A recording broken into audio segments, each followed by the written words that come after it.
अभी लगा था कि अक्षरा सिंह के ऊपर में 7.5 चलता, काहे कि कोनो न कोनो विवाद से अक्षरा सिंह के नाता हमेशा जुड़ले रहेला। उ पवन सिंह अक्षरा सिंह के विवाद होको या ज्योति सिंह अक्षरा सिंह के विवाद होको या तीनों के विवाद होको, कोनो न कोनो विवाद में अक्षरा सिंह के नाम हमेशा जुड़ल रहेला।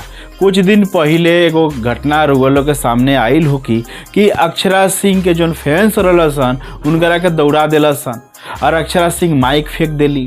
और कुछ दिन पहले एक और नया विवाद सामने खड़ा हो गई बा कि औरंगाबाद के दाऊदपुर गई रही एगो शोरूम के उद्घाटन में। उनकर आवे के बात रहे दोपहर के टाइम में, लेकिन उनकर फ्लाइट लेट रहे जेकरा वजह से उस शाम के पहुँचली।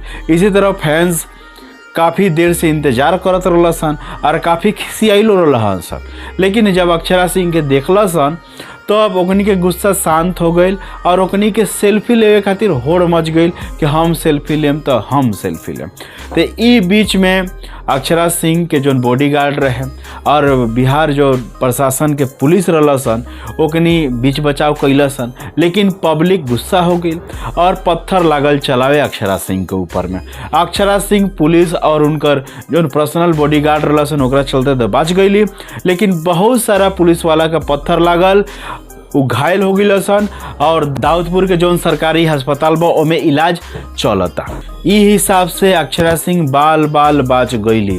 उनकरा ऊपर में लगा था 7.5 चलता। कोनो ज्योतिष से देखा लेवे के चाहे कि बार बार कोनो न कोनो नया विवाद में वो कैसे फंस जाता रही, का एकरा पीछे कोनो षड्यंत्र चलता अक्षरा सिंह के बदनाम करे के, अक्षरा सिंह से बदला लेवे के।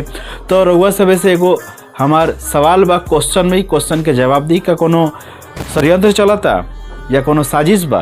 कमेंट्स करके बताई। और अक्षरा सिंह रउआ से एक एगो सलाह बा, पब्लिक के मूड के हिसाब से काम करे के चाहिए। बार बार रउए ऊपर में पब्लिक फैंस जोन बारसन खिसिया कहे जाता रसन, तेकर तनी ध्यान रखी।